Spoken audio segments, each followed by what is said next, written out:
silence. Le procès s'ouvre devant le public par la présidente de la Cour.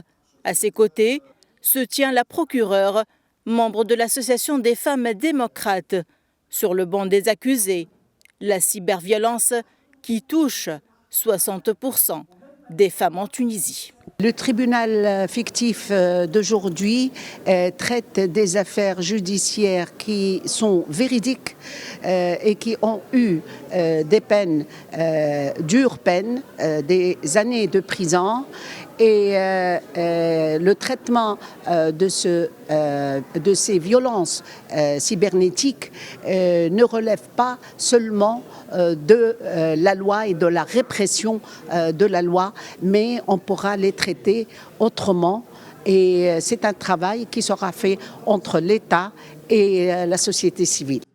Durant les audiences, les témoins et les avocats ont affirmé que la cyberviolence a conduit certaines femmes en Tunisie à se suicider en raison du harcèlement et de leur exposition à la violence électronique.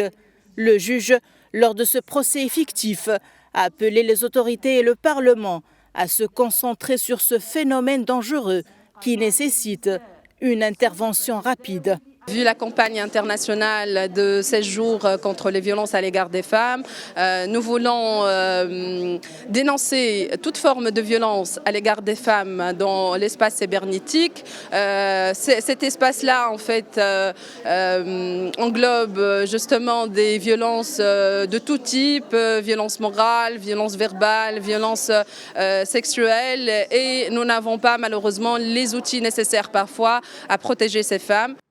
Selon une étude menée par l'UNOFAM en 2020, dans 8 pays arabes, dont la Tunisie, le pourcentage des femmes exposées à une forme de cyberviolence en Tunisie a atteint 60%.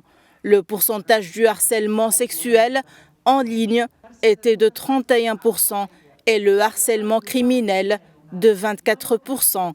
Quant au niveau de violence électronique contre les femmes, notamment sur Facebook, a atteint 91%. Des chiffres terrifiants ont été confirmés par cette organisation onusienne et le tribunal fictif les a pris en considération et a rendu un jugement exigeant que les autorités tunisiennes mettent fin à ces violences faites aux femmes.